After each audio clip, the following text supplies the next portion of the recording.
Армысыздар, қымбатты өнер сүйер қауым. Мирас бағдарламасы өзінің кезекті хабарын бастайды. Бүгінгі біздің студиямыздың қонағы Қазақстан Республикасының Қорғаныс министрлігінің орталық ән-би ансамблінің әншісі, бірнеше республикалық халықаралық байқаулардың лауреаты Баян Нұрмышева. Қош келдіңіз, Баян, біздің студиямызға. Баян, өзіңіздің осы ең өнерге алғашқы қадам басқан кезде дәстүрлі өнерден бастағанын белгілі көпке. Жалпы осы гитара аспабын ұстап жүріп, дәстүрлі өнерге қалай келдіңіз? Адамның өзінің өмірлік жолында кездесетін дүниелер, ол менің алдымда біздің қазақтың белді үлкен біздің аға буын ұстаздарымыз, Қайрат ағамыз, Бекболат ағаларымыз, Сәуле апайларымыз бар. Сол кісілердің классына мен былай айтқанда бір аяқ асты келгендей болдым. Себебі бала кезімізден дәстүрлі әнді тыңдасақ та, бірақ өзім сол әндерді айтқан емеспін. Себебі ол әндер өте күрделі екенін сезетінмін, білетінмін, түсінетінмін, және оны орындау үшін де ол бір үлкен адамға білім де керек, түсінік те керек, және өзіңнің қаныңнан сіңіп келген кәдімгі қазақи тәрбие түсінік керек секілді болатын. Енді осы ұстаздарымды көрген кезде мен әрине дәстүрлі әнді мен оқи алам ба, оны алып жүре алам ба деген бірден бір ой келді. Сол ұстаздарымның рұқсатымен осы дәстүрлі әнге біздің Алматы ұлттық консерваториясының қабырғасынан ашылған дәстүрлі ән класына оқуға түсіп, сол жерден тәлім алып, осы дәстүрлі әнді келуімнің бірден бір себебі осы классқа кіруімнен басталған шығар деп ойлаймын. Осы негізгі өзіңіздің тәрбиеленген ортаңыздың өзі өнер ортасы болар. Енді менің негізі туып өскен ортам ол Көкшетау облысы, Уәлихан ауданы, Шапай деген ауылдан болам. Ол ауыл біздің Көкшетау қаланың өзінен 500 шақырым, ол жаққа жол жоқ. Сондай ауылда дүниеге келгенбіз, бір ауыз орысша түсінбейтін сондай ауылда дүниеге келдік. Орыс көрмеген дейсіз? Орыс көрмеген. Енді болады ғой, бір отбасы бар орыс, олардың өзі жаңағы орысша білмейді, қазақша сөйлейтін. Негізінен осы менің бала кезімнен өнерге деген ынтамды, талпынысымды, икемімді көрген ол үйдегі ең үлкен апайым, есімі Нұргүл. Сол мені бала кезімнен көріп, бұл Баянды оқыту керек, білімге беру керек, бұның өнерге деген талпынысы бар деген өзінің бір көрегендік көзімен қарап, сол бірінші сыныптан бастап мені Көкшетау қаланың өзіне алып келіп, осы гитара классына, музыкалық мектепке сабаққа берген болатын. Сол жерден мен 5 жылдық тәлім алдым. Гитара классын арнайы бітірдіңіз? Арнайы гитара классынан 5 жылдық білім, әрине ол мен үшін өте аз. Ал енді мына консерваторияға келген кезде, халық әні кафедрасына келгенде, сіз енді жаңа айттыңыз ғой, ән айтқан емеспін деп. Сол кезде мына қабылдау емтихандарында не көрсеттіңіз сонда? Гитарамен тартып бердіңіз бе, жоқ ән айтып бердіңіз бе? Жоқ, ән айтпағанда біз бала кезде бала дауыспен ән айттық қой бәріміз. Бірақ мынау адамның өзгеретін шағы кезінде мен әнге деген мүлде бір құлшынысым жоғалып, ән айтқым келмей, тек қана осы аспаптық музыкаға көп мән беріп, сонымен мен өзімнің болашағымды көретін. Осы аспаппен мен аспап ойнайтын ғана адам болам деп өзімді санайтын. Ал кейін осы консерваторияға келген кезімде де мен жасым 15 жаста болған екен. Сол кезде Қайрат ағамыздың классында болғандықтан ол кісі менің даусыма үлкен ерекше бір көңіл бөліп, себебі сенің даусың қазір өзгеріп кетуі мүмкін, не болмаса жоғалып кетуі мүмкін, саған дұрыс репертуар таңдау керек деп, сол кісінің бағыт бағдарымен қазір енді ән айтып жүрмін деп ойлаймын. Рахмет. Ал енді олай болса біз көрермендерге осы гитара аспабымен өзіңіздің орындауыңызда қазақтың бір халық әнін ұсынайық. Қазақтың халық әні Қарғамал. Тыңдайық.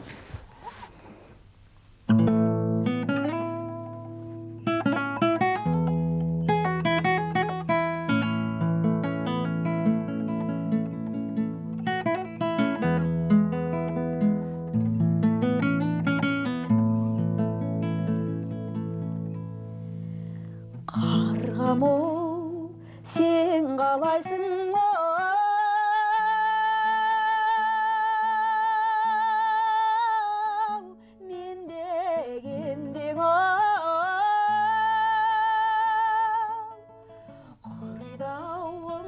бармай қарғамай сенде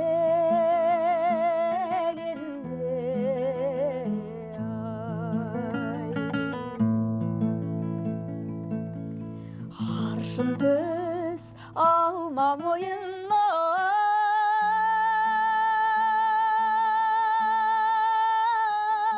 беу қарағым балтадыр сілекейі қарғамай шөлдегендең ай арарарай халала гүләйлім ой арарарарарарай хавлүләйлім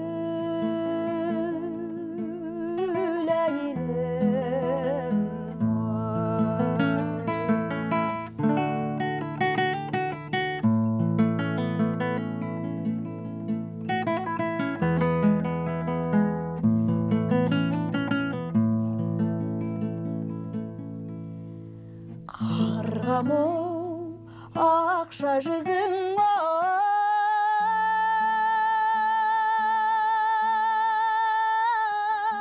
айдан аппақ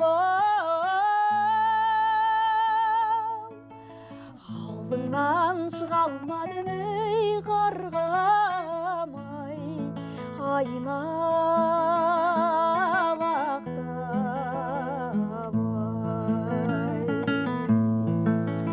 қасыңа ешбір адам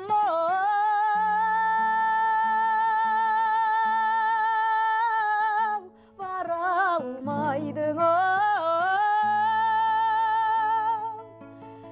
көкшеміз төңірегін ей қарғамай тайғанақтап ай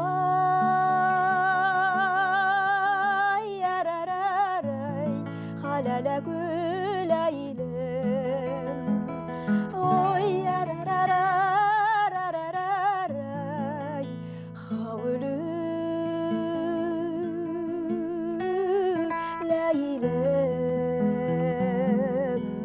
ай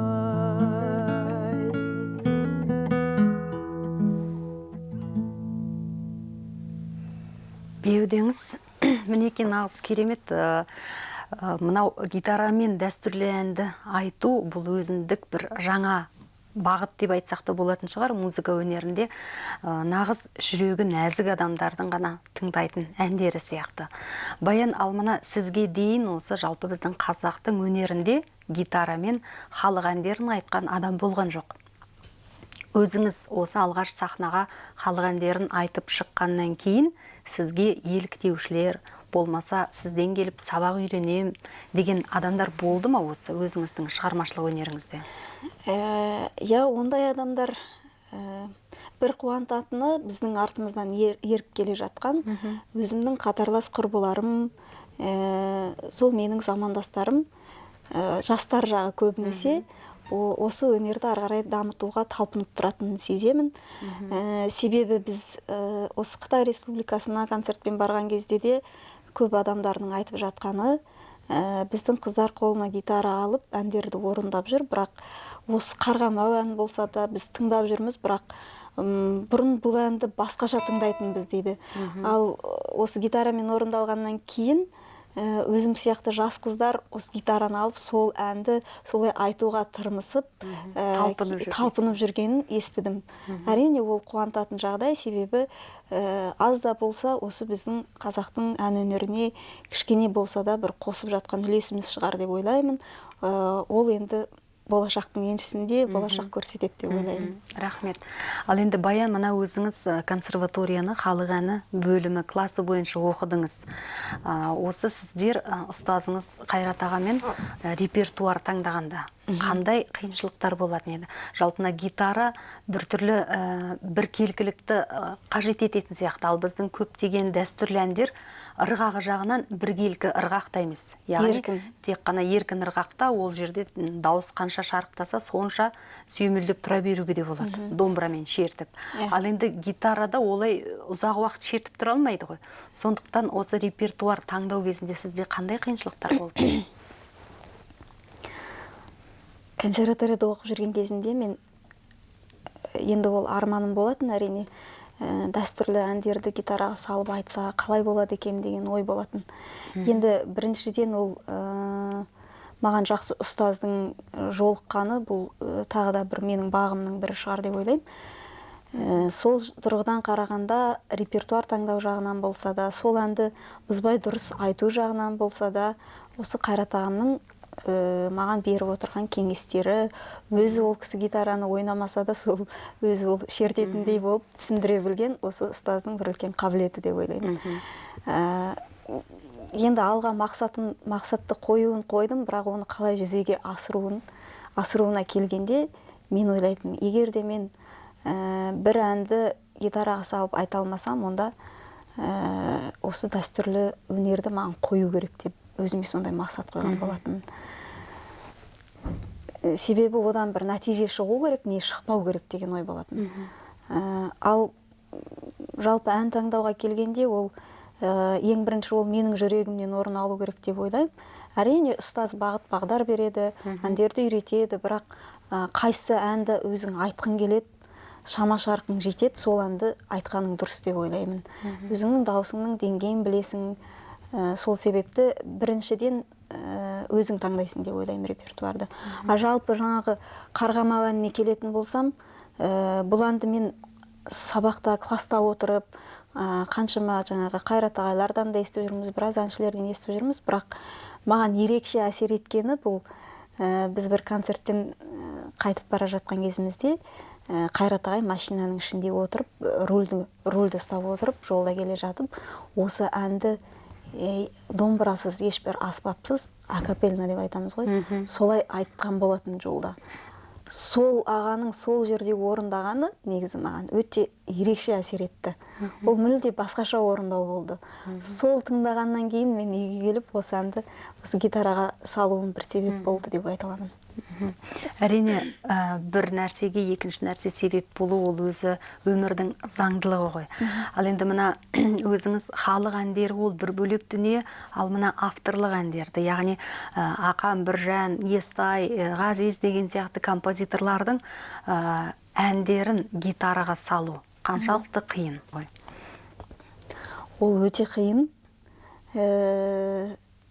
Бірақ енді бір ыңғайына бір келтіріп алғаннан кейін оны ары қарай жалғастыруға болады. Бірақ дегенмен де ол білесіз ғой, дәстүрлі ән деген біздің құлағымызға бұрыннан сіңіп кеткен, бұл шыныменен біздің дәстүріміз, және біз оны өшірмеу керекпіз, сол қалпында жеткізу керекпіз келесі ұрпаққа. Сондықтан оның жалпы дәстүрлі әнді орындаушының арқалайтын жүгі өте ауыр деп өзім солай түсінемін. Сондықтан енді олай әрине қиын дейсіз ғой, жалпы авторлық әндердің барлығын бірдей орындамасаңыз да ішінара бар. Мүмкін менен кейінгі шығатын әншілер оның өзінің бір айтатын орындаушылық шеберлігіне, даусының мүмкіндігіне қарай айтатын шығар деп ойлаймын. Жолын тауып дейсіз. Мен енді әзірге өзімнің шама шарқым жететін әндерді ғана айтамын. Олай болса біз тыңдармандарға, көрермендерге сондай авторлық әндердің біреуін ұсынып көрейік. Жақсы. Онда Естайдың әні Жайқоңырды айтып берейін.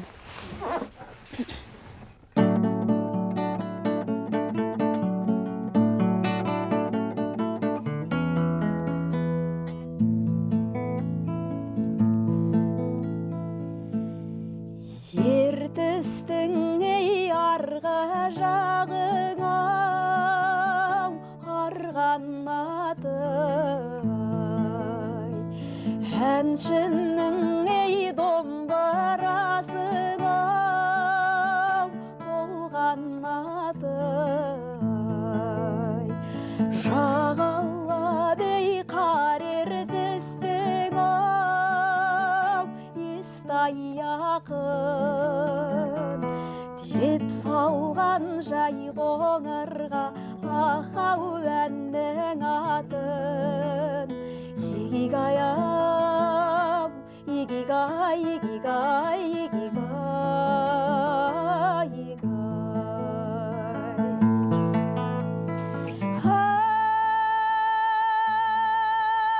Ай, халала күләйлем, илала күләйлем, халалау хаулилилилилилиң,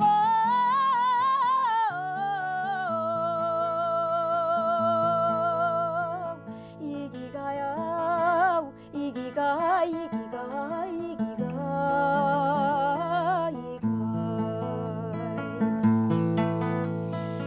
Әуелей бұл шіркіндің ау, бастау қиын-ай.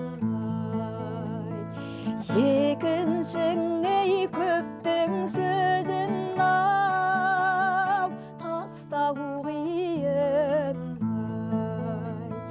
Төрт сөздің түгеліммен ау, келмеген соң барқырап көп алдында ахау қақсау қиын. Игигай-ау, игигай, игигай, игигай, игигай.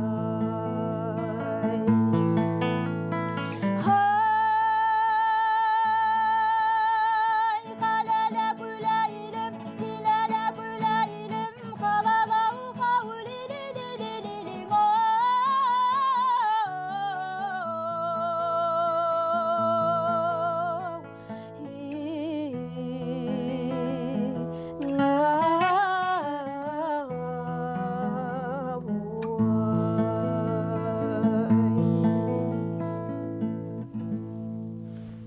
Рахмет. Мінеки біздің көрермендеріміз дәстүрлі әннің қаншалықты қиын екенін, міне қазіргі сіздің даусыңыздың шарықтау шегіне дейін жеткенде барып қана білген шығар.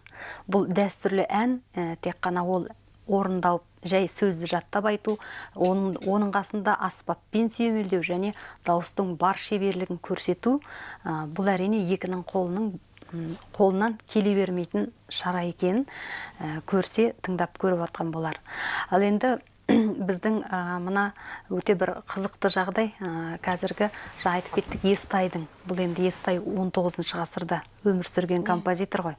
Әрине өз өткен өмірінде, өмірінің соңында да ол болашақта оның әні жай қоңыр үстіп гитарамен сүйемелденеді деп те естімеген, ойламаған да шығар ондай аспаптың болатынын.